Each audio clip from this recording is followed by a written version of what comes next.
All right, ladies and gentlemen, boys and girls, children of all ages, welcome to another exciting episode of Bees Cast Live, sponsored by Fieldwork. And after the last episode, right off the top, when Tyler Petersen snuck in the mega news that Tremayne Cobb Jr. would be returning to the Oakland Ballers live at Fieldwork in San Leandro, everybody cheered, everyone went crazy. I was thinking, how can we possibly top that episode, Tyler? And really the answer is to hear from Trey himself, right? Yeah, we were going to have some major problems about having another podcast episode at all, unless we followed it up with something good. So it's nice to see you, Trey. Yo, Trey, tell us a little bit about that decision. The timing, obviously, right before the podcast was very lucky on our part, but to come back from the Ballers, to run it back, to have a chance to defend the crown that you had a massive impact on putting on the heads collectively of Ballers Nation as champions. Tell me a little bit about your decision. Hey guys, how are you? It's good to be here. Trey might be on a delay. Pause. See, this is the fun thing about live radio and podcasts is you never know what happened. Yeah, let's see if Trey, can you hear us? Are you still on a delay?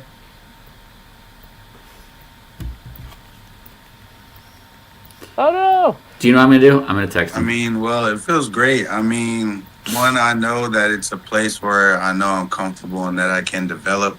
Having James and Aaron as my coaches was phenomenal. Yeah, we're getting stuck with the delay. Hold on, I'm gonna remove Trey real quick. Tyler. Yes. Re-signing Tremayne Cobb Jr. No brainer. Tell me a little bit about it. Well, the Ballers have lost a lot of players this offseason, as is sort of the formula.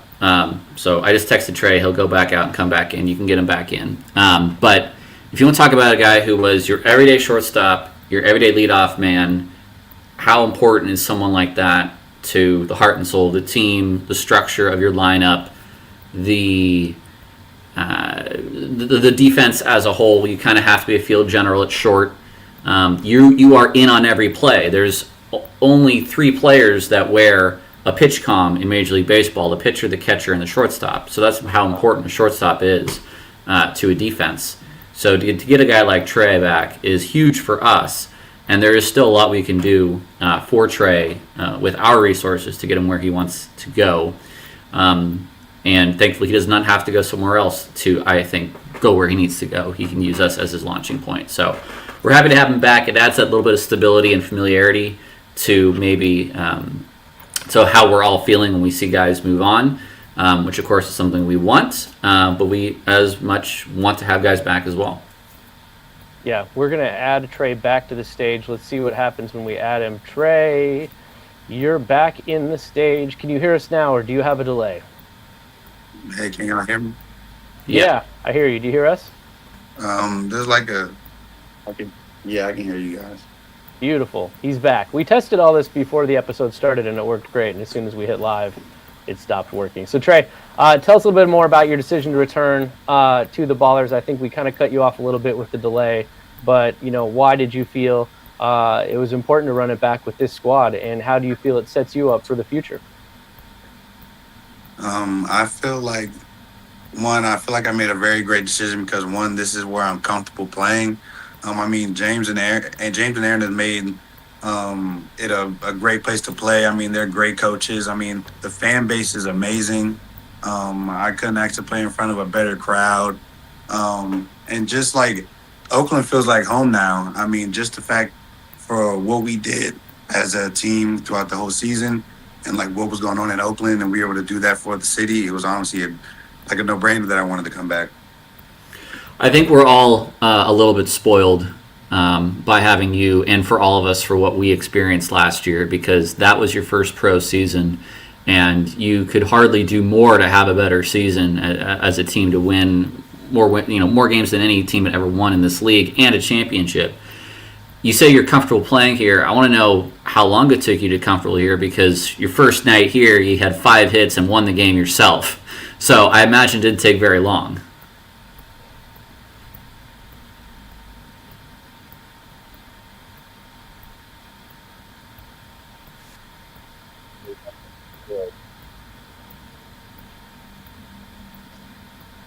Trey, are you hearing I us? mean, nah. I mean, to be honest, I kind of felt comfortable during spring training. I mean, honestly, during all the pictures and everything, I got to be comfortable and wear all my grills and everything. So, I mean, just that was allowed. I feel like I was able to be myself just off the break.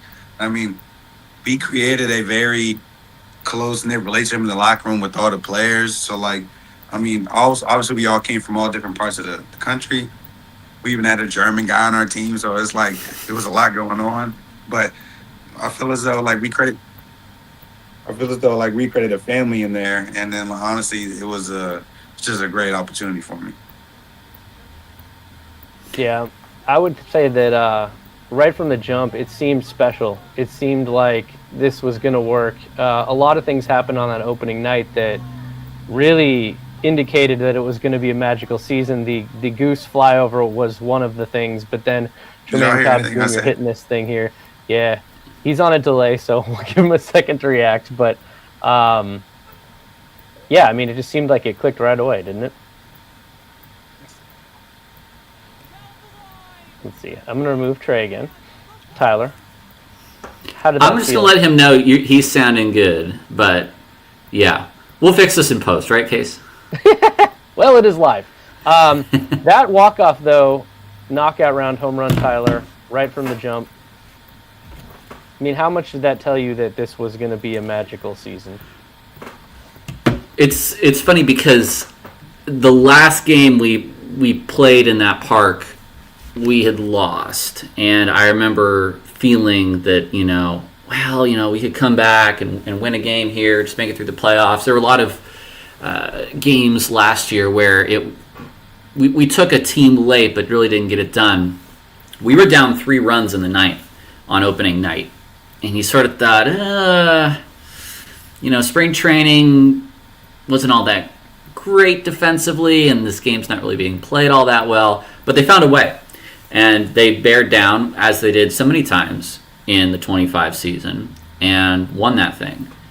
And it was a collective effort. I believe Trey not only had an RBI that night in the ninth, but he also scored the game-tying run on Danny Harris's hit, or his sacrifice fly, I should say. And then the knockout round beat Chris Sargent 1-0, who might go to Major League camp with the San Diego Padres. So it was the start of something where you thought, okay, this is really cool. I mean, at that point, it was a one-off, but now, in retrospect, that was the first of many 8th and 9th inning comebacks. I mean, we're talking about double-digit ones, including a handful of walk-offs at home and knockout rounds. Yeah, I see the question on the screen from Xavier. A good question is, how many home runs do you think Cobb will get next season? I think you should start with that one, Tyler. I think I'm in the double digits for sure, though, on my pick. Yeah, I would have to go back and look. I want to say Trey was about 8, maybe. Yeah, that sounds good. I'd like to think he's somewhere around that as well, if he's swinging it well. And for as good as Trey was all last year, and I'll tell him to leave and come back in real quick. But he had a little bit of a slump at the end, and he just dipped down right below a 300 batting average. But no player so far for the Ballers has had more plate appearances than Trey Cobb, 432 last year. That's the single season record. I mean, nobody, period, has had more plate appearances than Trey.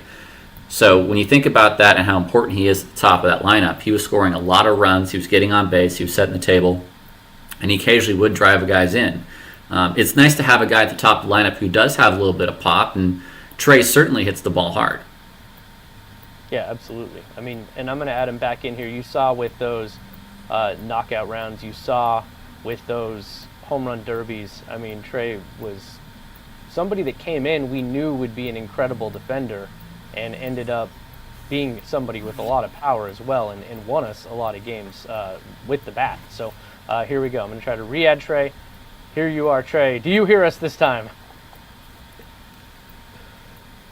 No delay, no delay, no delay. Oh, we still got the delay.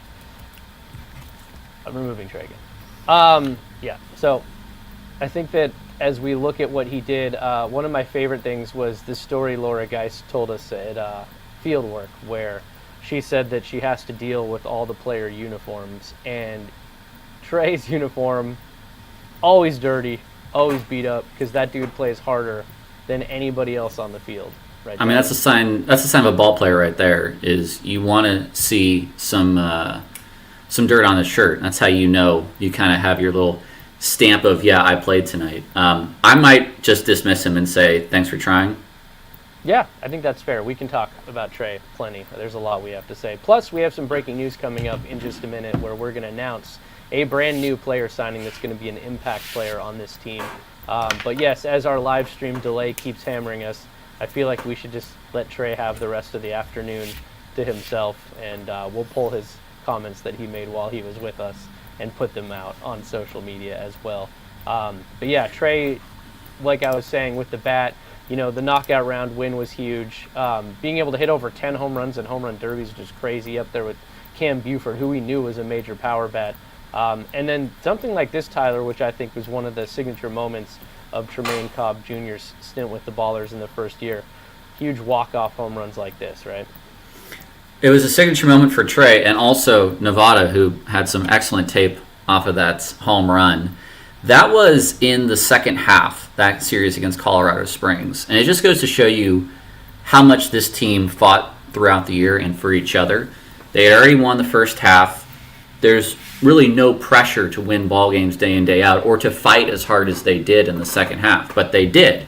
They still scratched and clawed for every victory, and certainly that's how you only lose 23 games in a 96-game season, is you are fighting for the guys next to you. You're not just fighting for your job or to pad your stats, which of course is, part of what you are being paid for, but it's also having that camaraderie within that clubhouse that was such good chemistry last year as well with that group, with great leaders, with Aaron and James, who, like Trey said, he gave them a lot of credit for creating that kind of atmosphere in that clubhouse, especially for a rookie, as Trey was.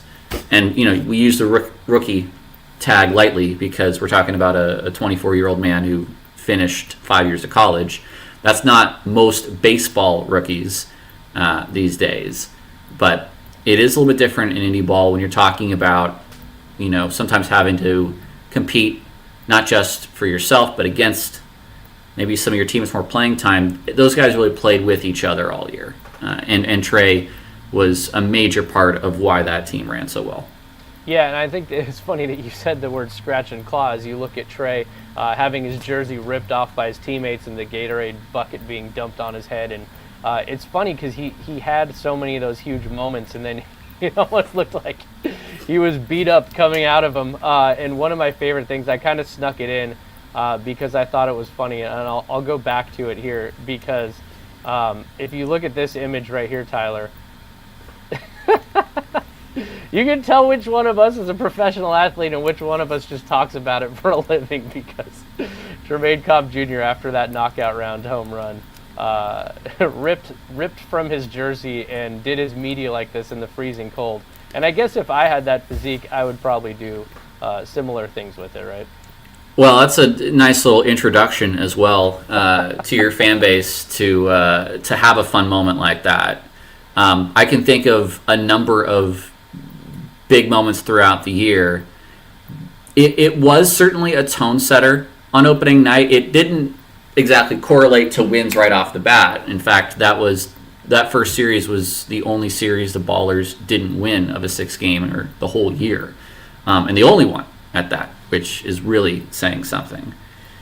But for Trey, it's always funny every year when we go through an off season and you don't really quite know exactly what you have because you've scouted these guys, you've gotten recommendations, you talked with them. Until you bring them in, you really don't know exactly what you have. And our shortstops from our first year, Miles and Josh, when they're playing in front of you and playing every day, you're thinking, okay, these guys are good. You bring in Trey, he plays in front of you, plays every day, you think, okay, he's good. You don't really want to move on from your shortstops. Those are guys you want to be there every day, especially that position. So it's definitely a good feeling to have him back for next year, and we're certainly going to try to do the best that we can in the baseball ops department to elevate his status and try to get him a job somewhere beyond us. Yeah, and I know that, we talk very openly. We like to build in public. We talk a lot on this live cast here. And I'm always asking you about if guys are going to come back. I do the same behind the scenes as well. And one of the people I know I bugged you probably the most about was Tremayne Cobb Jr. because I thought if we could have him back, he's such a cornerstone piece of this franchise and such a valuable member of this team. And I know that we were looking at this video right before the live cast started, and you see Trey here driving in T-Lo, and you see the crowd here and the hype and the moment. And I just think that he's really embraced this fan base, embraced the opportunity to play in front of this many fans. I know that I talked to him after the season. He said that this was as close to playing in a major league environment that you're going to get probably anywhere in the minor leagues. So, what does playing in front of this crowd and these fans do to help teach you how to be somebody that can do things at the biggest stage? Well, when you're here, you know what you're getting because you get to travel around. You get to see what other stadiums look like in the Pioneer League. You get to see what other fan bases look like in the Pioneer League, and you get to see locker room, what have you, other amenities. And there are certainly stadiums which are, let's say, built as opposed to ours, which is created, right? And ours is our own thing. Whereas I think there are other stadiums which are, I think you can call them stadiums, actual stadiums. So you might say maybe some places have better amenities, whatever it is. The fan base here you will not find in any other independent league or major league team. I mean, this is a major league market. So it's you're playing. Yeah, you're playing minor league ball in a major league market. I mean, I don't know what more you can ask. You might come from a big program in college where they are packing in, 8,000 every night. I mean, there's not a ton of big baseball stadiums at the college level. I mean, if you play in Omaha, it's probably the next closest thing. But the fans in Omaha aren't all your fans going crazy for you. So professional ball is its own thing. And I don't know that there is another team right now that can replicate what we have at that level. And certainly it's a major factor why guys want to return, why guys want to come back if they've left, segue, and then see that success continue. Yeah, I like where you snuck in that segue. If you're just tuning in live now, wondering where Tremayne Cobb Jr. is, Trey was with us earlier in the show, and we were having some audio delay issues. So we brought him in, brought him out, let him say his piece, and then we spared him for the rest of the afternoon. But you always get a surprise when you listen to Beescast Live, especially when Tyler Petersen's in the mix. And Tyler has some breaking news that we're going to announce right here on the show. I actually have the social media post scheduled to go out in about 2 minutes. So as per usual, you get everything first here on Beescast. So Tyler, why don't you drop in this breaking news about a new / returning player coming to the Ballers? So this is actually terribly exciting because this is the first time, and we're only 3 years in. So this is kind of the first time it can happen, but it is the first time it did. So we have a player that played with us in 2024, went somewhere else, was amazing there, and now is coming back for 2026. That's Braden Nelson, our closer from the end of 2024. He's agreed to a new contract and signed with us. He had the second most appearances on the Long Island Ducks. He was one of their best relievers, and we're talking about a guy that was an Atlantic League Pitcher of the Week, a major arm in a major league, small M major league. But he's agreed to come back for 2026 to return to Oakland, and we're going to do the best that we can to make sure that he and his great talent move on. But Braden was very excited to come back. He wants to come back and help us defend our title. So this is really, really exciting. If any of you were Ballers fans in 2024, you'll remember Braden. He's got a big sinker ball anywhere up from 95, 96, and we'll likely be seeing him in a late inning role. I think the supposition would be. So we're really excited to see Braden back in green and gold. Yeah, it's interesting too. A guy like Carson Lambert, who was just absolutely filthy out of our bullpen, went to the Atlantic League, pitched really well. To see Braden Nelson do the same and then choose to come back is really interesting. So Tell me a little bit more about how we plan to use him and what our plans are to hopefully continue to elevate his career. I like that people are seeing the opportunity to come to Oakland and use that as a way to continue to elevate your game and hopefully continue to chase your major league dreams. Well, Braden made his pro debut with us in 2024, so he's gotten now to experience Pioneer League life with us. He heard about and followed us in 2025, which was great to hear.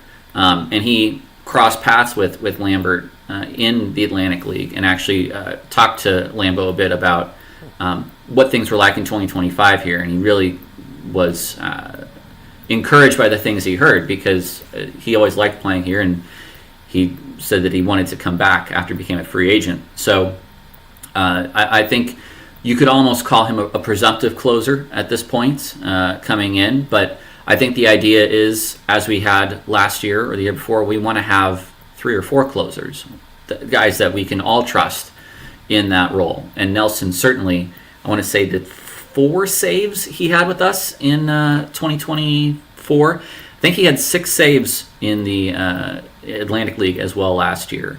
So he'll do more great amazings for us. Sully, who has not officially retired yet, is still looking like he will not be playing baseball next year. But we haven't officially heard that he is indeed going on to become a firefighter yet. Whichever way it might go, we're going to be set up real well with Nelly. Yeah, I like that you just answered Dr. DeViz's question mid-thought there. That was amazing because that would have been the next question. And I think that as a Ballers fan and employee, if Sully wants to come back, I would love to see him back out on the mound. As a firefighter, he's also a tremendous firefighter as a closer on the mound as well. And obviously a guy that cemented his legacy as a Oakland Ballers legend for life with 19 saves last year, which was the Pioneer Baseball League record, right, Tyler? Yeah, in fact, if he wants to join the OFD, I'd love to see him out in one of those trucks behind left field for some games too. I think that would be a good little, whatever the word is. Yeah, I mean, well, tie-in. It would be cool if he ended up, yes, in our market at that station. That would be really fun because he could sit out there on the truck and watch his former team play from the fire engine, which would be amazing. And obviously we have an incredible relationship with the Oakland Fire Department. Shout out to Chief Covington, who actually came out and spoke to our players, guys like Sully, guys like Almanza. Some of our players were interested in being firefighters, and so I figured why not bring the chief out and have him talk to him and get to know him and make some connections, because as Tyler often states, a lot of what we do here is about putting together a winning baseball team, but it's also about positioning people to set up a better future, whether that's with another baseball club or with the fire department, frankly. And so, we're always trying to find ways to continue to make relationships for our players and find ways to include them in their future plans. Tyler, I know there's a question here on the screen about Danny Harris. We've talked about Danny Harris a bit before because Danny was acquired via trade, and I believe we had to trade him back to the team we acquired him from. But is he going to continue playing ball? And have you heard anything about Danny? I know we don't necessarily have the rights to him as a player, but he also, along with Tremayne Cobb Jr. Up the middle, was just a phenomenal guy to have around. Well, I had said that Trey was number 1 in our plate appearances, but Danny's our number 1 in at-bats, if you want to sort of figure out how that all works out. But Danny was just as important up the middle to us. I think his bat was a guy who you kind of could see from the field that, you've spent some time in affiliated baseball, that was a pro bat. And certainly with the way he was able to drive the ball gap to gap and the amount of home runs he hit, he was a very prodigious hitter. That trade did not actually end up having to send Danny back as that player. Danny is a free agent at this moment. Okay. I do not know what his plans are for next year yet. I can tell you right now with Trey, the infield is Trey, Nick, Zach, Jeter, and then you may see either Shinar or Isai pop in as well. So there is, I think, for maybe if you want to start looking position by position, some openings at second still. Whether Danny continues playing or not, I don't think we know yet. Yeah, I mean, let me just try to quiz myself. If you're watching and you're only paying rudimentary attention to all the different things going on with the Ballers, heck, it is the off season. The people that Tyler Petersen just mentioned would be Jeter Ybarra, first base, right? Guy from San Jose, played at Michigan, named after Derek Jeter. Second base, you would have been referring to Zach Blazak there. Blazek, yes. Blazek. Shortstop would be, of course, Tremayne Cobb Jr., best shortstop in the Pioneer League. Third base, you're talking about Nick Leahy, another returning player and defending champion for the Oakland Ballers. So that's sort of the around the horn that we just went through. But sometimes it's good to kind of pause and talk about it in a little greater detail for those that aren't paying quite as close of attention as me and Tyler are. Sometimes we forget that, not everybody lives this every single day, every waking moment. So it's good to reset a little bit. Maybe it would be good to talk a little more about Zach. I messed up his last name just now, Blazek, and he's already sent me some information about himself and what he wants to do and what he studied and some of his favorite moments. But let's talk a little bit more about him. We've announced the signing of him, but is there any other detail you can add about Zach as we're currently talking around the horn? Well, Zach is an infielder. I'll just say that. He certainly can play second, short. I understand third as well. I think with his left-handed bat, along with Nick Leahy's right-handed bat, you can have a good mix of players. So you may see Jeter at third a little bit, where he played for Brockton last year in some games. You could see Isai at second in some games. I think there is a little bit more of a mix and match that can happen. I think Jeter is a little more of an athletic build than Christian Almanza. Christian was just, I think, bigger, and so he was an excellent first baseman, but he wasn't someone that you could necessarily move. Not that he hadn't played there before, but for us, with the talent we had around the diamond, someone you wanted to have at first, because we had third base and the corners covered. Jeter, I think you could see at some of those alternate positions. But for Zach, we drafted him in Ogden last July. So he is now 25th man eligible. It used to be 26th man. But roster size has actually shrunk down by one this year. So it's a 24-man roster. And then you can add one player from one of the Pioneer League tryouts, of which we are going to attend in February in Davenport, Florida, and Scottsdale in April. So we'll probably add a couple more players to the mix there, either to give Zach competition or in other areas.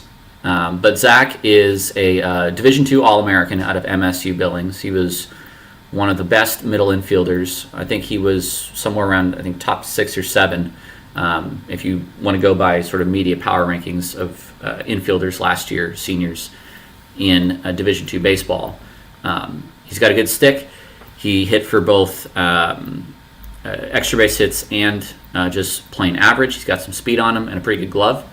So he'll be a nice addition to that mix. And, we added Isai Santos from the draft last year. Yeah. And we've hit twice very hard on our draft picks. Brody Glite in 2024 had a sub-4 ERA. He was arguably the first or second best reliever on the entire team through 50 innings.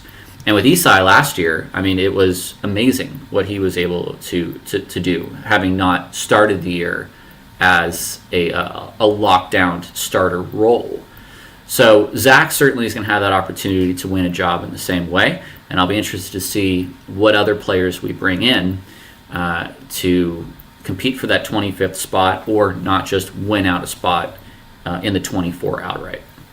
And we have couple seconds left, actually, so we'll have to jump here now in a second. But again, thank you to Tremayne Cobb Jr. for joining us live. Sorry about the audio delay, but it is always good to catch up and see Trey's face, and you'll see a lot more of him at Raimondi. And just really quick, Tyler, before we jump, I know Aaron Miles is spending the week at the California Winter League. What are some of the things he looks for out there? And what's going on? What's next for the Ballers? So Aaron will be there for the next month, actually, coaching a team. He might be coaching the same team he coached last year, which I believe are called the British Columbia Bombers, I want to say. It's really going to be a wide net. So last year it was Davis Druick that we were able to bring from the California League and Ryan Baum. Baum did not make the team out of spring training, but there were 3 other players we also made offers to, all who signed affiliate out of the California Winter League. So we are going to be casting a wide net. As things stand today, we have 22 players signed. We'd like to bring in about 30. So we're getting close to the end of our roster building for this offseason. But I imagine a right-handed power bat, potentially an infielder, and maybe a left-handed reliever. All right. That's interesting to note. Thank you, Tyler. Much more to come, much more to announce. Next week, we're planning a very special episode of Bees Cast. We can't quite talk about it yet, but it will be awesome and sentimental. So be prepared to cry. That's my warning for you guys. All right. Thank you for joining us live on Bees Cast, presented by Fieldwork. And for Tremayne Cobb, Tyler Petersen, thank you so much. Don't forget to like and subscribe. And I think we need to do more of these things live at Fieldwork. I really enjoyed just sitting and drinking a beer in front of a live audience while rambling, Tyler. Who wouldn't? We'll get that going. Maybe quarterly. We'll see, depending on how many people want to show up. But thank you again for joining us, and we are out of here.